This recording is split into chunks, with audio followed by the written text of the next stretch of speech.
உறுதியான வேலை வாழ்க்கை வழங்குவானாக. வெளிநாடுகளில் வசிக்கும் நமது பிள்ளைகளை அல்லாஹ் பாதுகாப்பானாக. கொடுக்கிற பொருளாதாரத்தை பரக்கத்தாக்கி தருவானாக. குடும்பங்களை சலசலப்போடு இருக்கிறவர்களை சாந்தி படுத்துவானாக. கணவன் மனைவிக்கு இடையே நிம்மதி இல்லாம எதிர்த்தாலும் மனைவியை டச் பண்ணி டார்ச்சர் கொடுத்து சந்தோஷத்தை கொடுக்கிறவர்களை அல்லாஹ் எல்லாம் நீங்க சந்தோஷத்தோடு ஆக்கி வைப்பானாக. கணவன் மனைவி வீட்டில் சந்தோஷமா இருந்தால் அந்த வீட்டில் பழக்கத்தை இருந்தார் அல்லாஹ் அப்படி ஒரு நல்ல வாக்கியை தருவானாக. நிறைய பேர் நினைப்பவர் வந்து கேட்டார், பெருநாள் ராத்திரி வந்து எங்க வீட்டம்மாவை கூப்பிடாம வச்சிருந்தாங்க, கூப்பிடுறது துவா செய்கிறார்.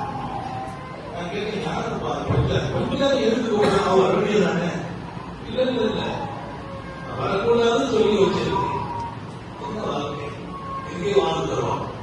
மனைவியே வர வேண்டாம், அவங்க வீட்டுல இருக்கிறதா கல்யாணம், மனைவி வீட்டுல இருக்கிறதா கல்யாணம், மனைவி வீட்டுல இருக்கிறாங்க அந்த கணவன் இருக்கணும், எந்த வீட்டுல இருக்கட்டும் கணவன் மனைவி. மனைவி மனசை காயப்படுத்துகிறவர்கள் இருந்தால் கருணை உள்ளவனை சரியாக்கி வைப்பார்கள். மனைவி சந்தோஷமா இருக்கும் போது பிள்ளைங்க சந்தோஷமா விடுவாங்க. மனைவி மகிழ்ச்சியா இருந்தால் அந்த குடும்பம் மகிழ்ச்சியாகும். அவங்க மனசு காயப்படுற மாதிரி நடக்கவே கூட அது எல்லாரும் பாடமாக பெறுங்கள். நல்லா அருள் புரிவானாக.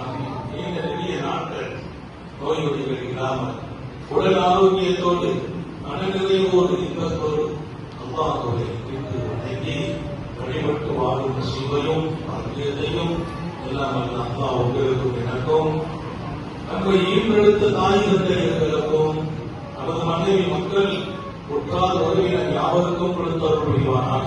உயிரினும் மேலான கண்மணி ஆதமும் நபியில் சர்க்காரை ஆதம் சுந்தர நபிகள் ஸல்லல்லாஹு அலைஹி வஸல்லம் அவர்களை கனவிலும் கண்டுகளிக்கும் பெரும் பாக்கியத்தை அல்லாஹ் நம் எல்லோருக்கும் கொடுத்தவர் புரிவானாக. இந்த நல்ல துஆக்களோடு உங்கள் எல்லோருடைய துஆவை ஆதரவு வைத்து வார்த்தைகளை அறிவுறுத்துகிறேன்.